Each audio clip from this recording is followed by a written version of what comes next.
The steering rivals the engine as the Camaro's star feature.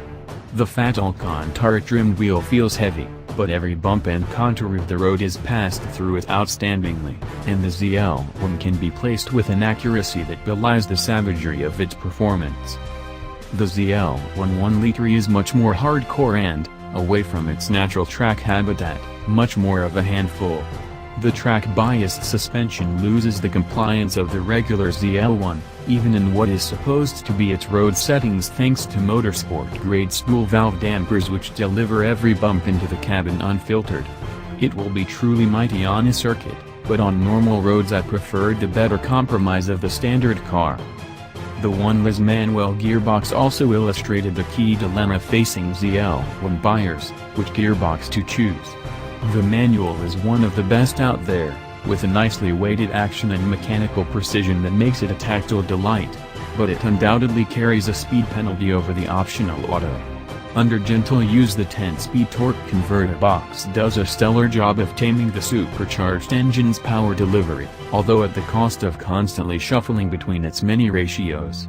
But adding pace transforms the gearbox's character, delivering shifts with a twin-clutch rivaling snap hand, in the punchier sport and track modes, cutting fuel on upshifts to give a satisfying exhaust pop. It's good enough to have even dedicated fans of clutch pedals wondering whether to keep the manual faith, especially as the V8 heavy flywheel makes it hard to rev match on downshifts with the 6-speed box without activating the throttle blipping system. Should I buy one?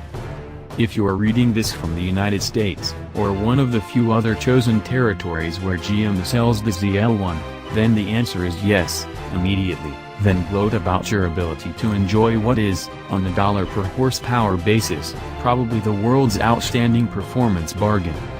Sadly for the rest of us, the only option will be through the trouble and expense of grey importing.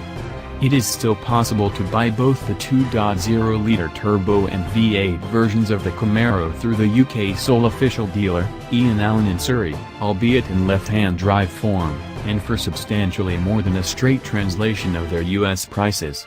But the ZL1 will remain unobtainium, the sweetest and juiciest of forbidden fruit.